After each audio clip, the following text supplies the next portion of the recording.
안녕하세요. 시온성교회 주일학교를 담당하고 있는 김민재 목사입니다.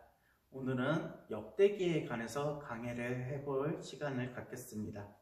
역대기는 먼저 역대상과 하로 나눠져 있는데 역대상의 주제 성구를 먼저 볼까요? 역대상 17장 14절의 말씀입니다. 내가 영원히 그를 내 집과 내 나라에 세우리니 그 위가 영원히 견고하리라. 아멘. 제목을 살펴볼까요? 역대기의 히브리 성경은 데이브레 하야밈이라고 읽고요. 그거는 각 시대의 말씀들이라고 우리나라 말로 해석할 수 있겠네요. 개역 성경에 보면은 역대기는 흐름의 사건들의 책이라고 번역할 수 있겠네요. 자, 구약 성경에서 거의 동시간대의 역사를 다룬 책이 있습니다. 바로 열왕기와 역대기죠. 그리고 이 역사서들은 역대기와 열왕기서의 기록 이유와 그 내용이 구별되는 점이 있는데요. 그 분명한 차이점은 열왕기는 솔로몬의 즉위에서 시작해요. 분열된 남북 왕국의 모든 역사를 다루고 있어요. 그러나 역대기는 오로지 유다 왕국을 다루고 있으며 간혹 북이스라엘의 이야기도 나오긴 하지만 대부분 그 북이스라엘의 이야기가 남유다와 엮여있기 때문에 잠깐 등장하는 정도로 남유다의 역사의 이야기를 집중하고 있다는 것이죠. 이 같은 사실은 열왕기와 역대기의 저자가 서로 다른 사람인 것을 우리가 알 수 있고요. 역사를 보는 그들의 관점과 기록 목적 또한 달랐다라는 것을 알 수 있죠. 열왕기서가 신명기적 역사관에 근거하여 남북 왕국의 역사를 기술한 것임에 반해 역대기서는 제사상적 관점에서 다윗 왕국을 긍정적으로 평가한 책입니다. 여기가 중요해요.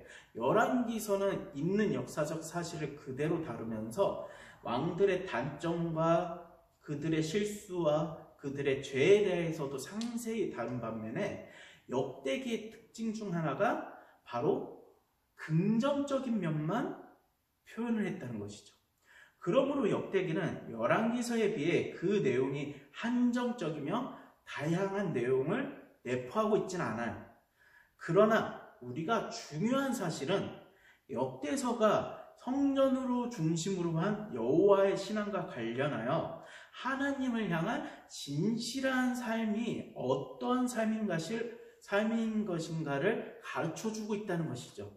즉 여호와 중심주의라는 요지에서 본다면 역대서의 가치를 제고하기에 충분하다는 것을 말하고 있습니다. 그러면 이제 역대상의 내용을 볼까요? 역대상은 아담에서부터 시작하여 고레스가 유대 포로 귀환의 허가 조서를 내릴 때까지의 역사를 다루고 있습니다. 이러한 역대상은 내용은 다음과 같이 세 가지로 구분할 수 있는데요. 제1기는 아담으로부터 다윗의 즉위까지, 그러니까 인류의 태초부터 BC 1010년까지의 내용을 다루고 있고요. 제2기는 다윗과 솔로몬의 통일왕국 이야기로서 BC 1010년에서 931년의 이야기를 다루고 있습니다. 제3기는 솔로몬의 사후의 분열왕국에서부터 고레스의 포로 귀환 조서가 반포되기까지 BC 931년에서 538년의 역사를 다루고 있죠. 이같이 유다 역사를 다루고 있는 역대상의 주제는 여호와를 경외하는 자에게 임하는 하나님의 은총과 축복입니다. 역대기 저자는 먼저 다윗의 통치에 깊은 관심을 표명하고 있는데요. 그 가운데서도 특히 다윗이 거둔 군사적인 업적이나 종교적인 업적에 초점을 맞추고 있습니다. 대신 밧세바를 범하고 우리아를 살해한 것과 같은 다윗의 삶에서의 치명적인 범죄는 역대기에서는 생략되고 있는 것이 특징 중 하나죠. 이러한 사실은 역대기의 주된 관심이 무엇인지 우리가 알 수 있습니다. 역대기는 다윗이 종교 분야에서 발휘한 탁월한 역량에 대해서 상세히 다루고 있는데요. 다윗이 레위인과 제사장 제도를 재정비하였으며 법궤를 예루살렘에 안치한 일을 자세히 기록했으며, 비록 다윗이 하나님의 성전을 건축하지 못하였지만 성전 건축을 위한 그 제반 준비를 갖추는 과정의 기록 역시 아주 상세히 기록해 놓았다는 것이죠. 그 결과 우리는 다윗이 하나님 보시기에 참으로 좋았던 사람으로서, 참된 왕으로서 영원한 왕권을 보장받은 것을 알 수가 있습니다. 다음으로 역대기 저자는 솔로몬에게도 관심을 표명하였는데, 솔로몬은 민족 최대의 수건인 예루살렘의 성전을 건축하여 하나님께 봉헌한 자로 묘사되며 이스라엘의 수많은 역사 가운데 전무후무한 영광을 누린 자로서 묘사되고 있습니다. 그렇지만 열왕기서 저자는 그토록 신랄하게 솔로몬의 후회를 까내리고 있는데, 그 이유는 솔로몬의 배신과 우상 숭배에 대해서 아주 적극적으로 질책하고 있죠. 그러나 역대기에는 아까 다윗 왕의 치부를 들추지 않은 것처럼 솔로몬의 후회 생애에 대해서도 그렇게 다루고 있진 않아요. 다윗과 마찬가지로 그 부분을 기록하지 않은 것이 역대기의 특징이라고 할 수 있죠. 이외에도 역대기의 저자는 분열 왕국 기간 동안 하나님을 경외하며 모세 율법을 준수한 열왕들을 강요하지 않고 기록하고 있는데요.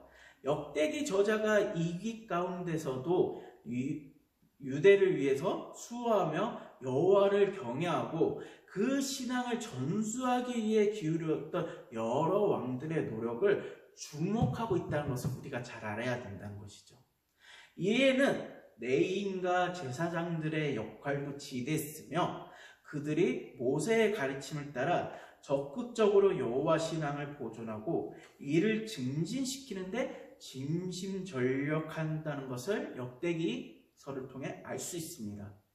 그러나 열왕기에서에 볼 수 있는 것과 같은 열왕들의 악행, 우상숭배, 거짓 종교가들의 행악에 대해서는 언급하지 않고 있다는 것이죠. 이렇게 같은 사실을, 이상과 같은 사실을 역대기 저자가 강조하고 있는 바는 무엇인지 분명히 알려주고 있습니다.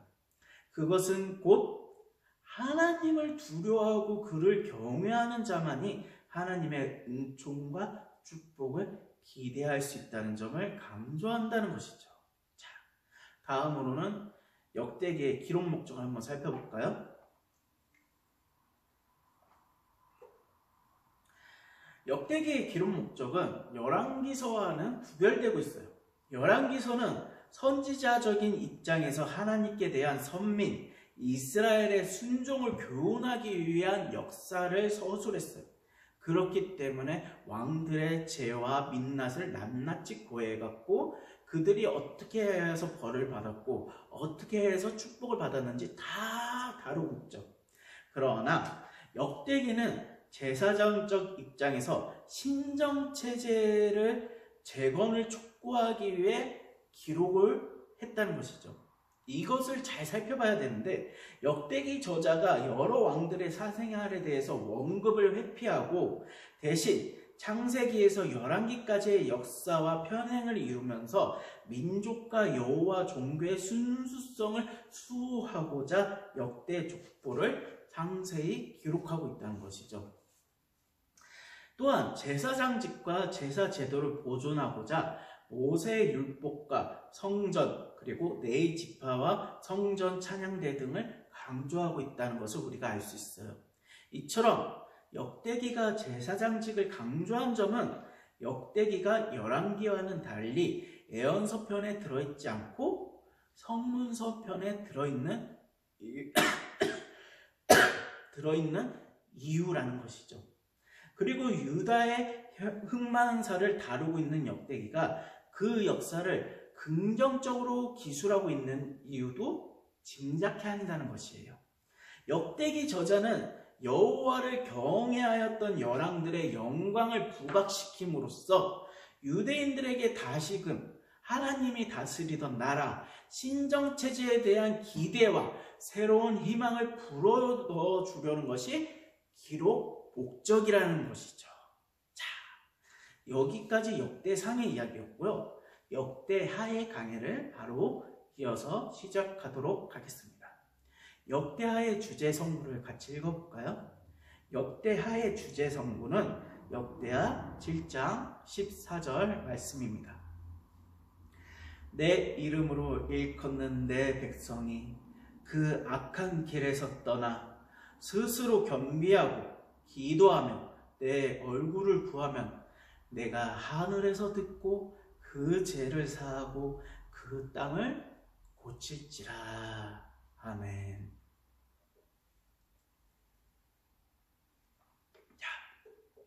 역대상에 이어서 역대하의 내용 전개를 한번 살펴볼까요? 역대상은 다윗을 통한 신정국가의 확립을 강조하고 있고요. 역대하는 솔로몬을 통한 신정국가의 왕성 및 유다 열왕들의 통치를 중심적으로 기록하고 있습니다. 그래서 역대하 1장에서 9장까지의 내용은 솔로몬의 통치를 다루고 있으며 이때는 이스라엘의 황금기라고 할 수 있죠. 솔로몬은 대내적으로는 성전 예배를 확립하여 평화와 번영을 부과하였으며 대외적으로는 영토 확장과 해외 무역을 통해서 국력을 키웠습니다. 특히 그의 성전 건축은 그동안 산재되어 있었던 여호와 예배를 중앙화하는 종교적 목적 외에도 각 지파 간의 분열을 방지하고 국론을 결집하는 등의 정치적인 목적을 가진 기념비적인 국가 사업이었다고 할 수 있죠. 역대기는 그 사관에 걸맞게 무려 6장에 걸쳐서 솔로몬의 성전 건축과 봉헌에 대해서 상세하게 기록하고 있습니다. 솔로몬의 통치가 1장부터 9장까지의 말씀인데 그 중에서 성전 건축 내용만 2장에서 7장까지 무려 6장을 다루고 있다는 것이 얼만큼 성전 건축에 대해 중요하게 생각했는지 우리가 알 수 있는 점이죠. 자, 두 번째는 역대하 10장 1절부터 역대하 36장 21절까지 거의 끝절까지의 말씀입니다. 이것은 열왕들의 통치기라고 할 수 있는데요. 솔로몬의 사후 왕국의 분열로부터 시작되는 이 시기는 한마디로 유대 왕국의 흥망성쇠기라고 할 수 있습니다. 즉 다윗과 같이 행하여 종교개혁을 실시하며 나라를 잘 다스린 왕들이 있었는가 하면 반대로 아합의 집과 같이 행하여 나라를 외침과 우상 숭배에 몰아놓은 왕들이 있었다는 것이죠. 본서는 이 같은 성정과 악정의 순환 속에서 신명기적 축복과 저주사장을 강조하고 있습니다. 악한 왕들에 대해서는 간략하게 언급하는 대신 종교개혁을 단행한 왕들의 업적을 중심적으로 묘사하고 있는데요. 여호와의 신앙이야말로 신정왕국인 유대왕국의 영적, 물질적 번영의 제1원리라는 사실을 재차 강조하고 있다는 것이죠. 그리고 마지막으로 36장 22절에서 23절 아주 짧은 부분이 마지막 구간인데요. 이 부분은 포로 회복기라고 할 수 있습니다. 몇몇의 선한 왕들의 개혁 성취에도 불구하고 백성들의 지속적인 우상 숭배와 사악한 왕들, 특히 므낫세의 악정은 결국 하나님으로부터의 진노와 심판을 불러일으켰다는 것이죠. 그리하여 여호와김 이래 세 차례나 바벨론의 침략을 당한 예루살렘은 결국 멸망당하고 말았습니다. 함락되었습니다.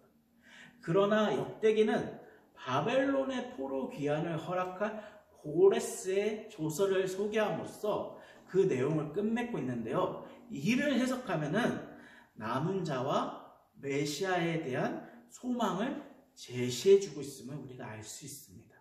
되게 희망적인 관점에서 역대기를 저술했음을 알 수 있는 부분이죠. 자, 그러면 기록 목적 한번 살펴볼까요? 에스라가 역대기를 기록하던 당시는 이미 1차 바벨론 포로 귀환민들이 예루살렘에 도착해 있었 때입니다. 그러나 저들은 의욕적으로 예루살렘을 재건하는 사업이 대적들의 구구절절한 방해로 인해 계속 중단되고 말았는데, 제2차 포로 귀환민들을 거느리고 예루살렘으로 돌아온 에스라는 고국의 그러한 암담한 현실을 목도하게 되었죠.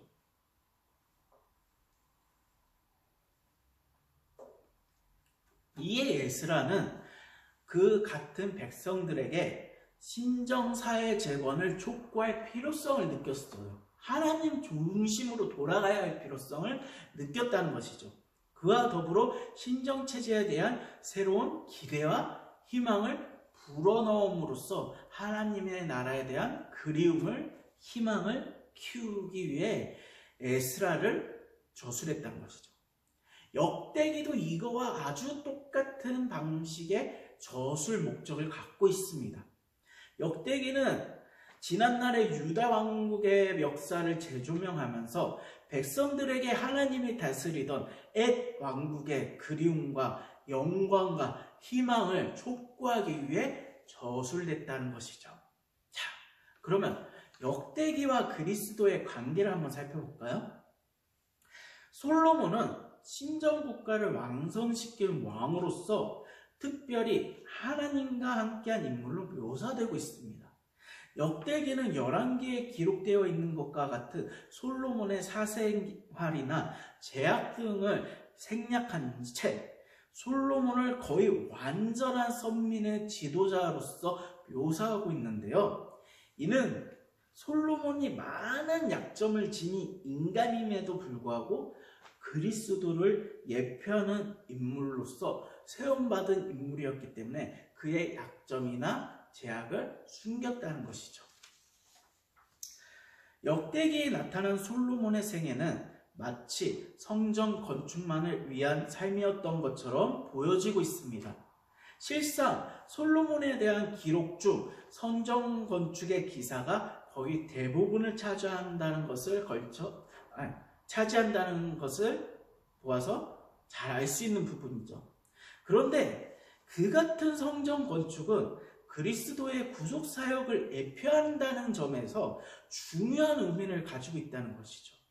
이 밖에도 우리는 아사, 여호사밧, 히스기야, 요시야 등과 같은 종교 개혁자들에게서 그리스도의 모습을 발견할 수 있으며, 그들이 우상 숭배를 어떻게 타파하여 예루살렘 성전을 성결케 한 것이 신약 시대 당시 외식을 일삼았던 그들을 가관히 개혁하고 성전을 청결하게 만들었던 그리스도의 사역을 예표하고 있다는 것이었다는 것이죠. 이와 같이 우리는 역대기의 저자가 왜 왕들의 약점과 죄를 감추었고 그들의 업적과 축복만을 강조했는지, 왜 그것만을 기록했는지 이 부분을 통해서 잘 알 수 있습니다. 열왕기와 역대기는 이같이 같은 역사서임에도 불구하고 그 기록 목적이 달랐으며 경고의 말씀과 희망의 말씀이 서로 달랐다는 점을 알 수가 있는 거죠. 같은 시대에 같은 모습을 보았음에도 같은 목적을 갖고 이야기하지는 않았다는 것이죠. 그 기록 목적이 달랐다는 것입니다. 이 점을 잘 파악해서 열왕기서와 역대서를 비교하면서 읽는 것도 역대기의 말씀에 있는 재미 중 하나가 아닐까 합니다. 네, 이것으로 역대기의 강해를 마치도록 하겠습니다. 감사합니다.